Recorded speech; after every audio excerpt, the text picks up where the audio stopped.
Good afternoon sa'yo, Idol Major Pain. Sa tara mo, ano ma-advise ko kay Idol sa umad ni Idol Michael at Yuduso. Masasabi ko lang dyan, Lods, tuloy-tuloy niya lang pag masaya siya kasi parang nakadepende kasi sa goal yan, Lods eh. Pag lifestyle lang pwede. Kasi may mga napanood talaga akong video tungkol din sa umad, abot pa nga yung iba ng 72 hours eh. Pero ang ano lang doon, hindi nila pinapakita nila kung ano-ano yung mga kinakain nila, kung ano-anong klase mga pagkain yung kinakain nila pagkatapos.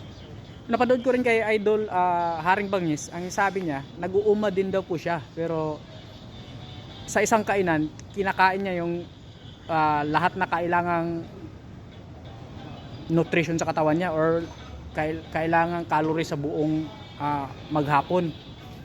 Sabihin natin nasa 3,000 calories yung maintenance niya, kinakain daw niya yung 3,000 calories sa isang kainan lang.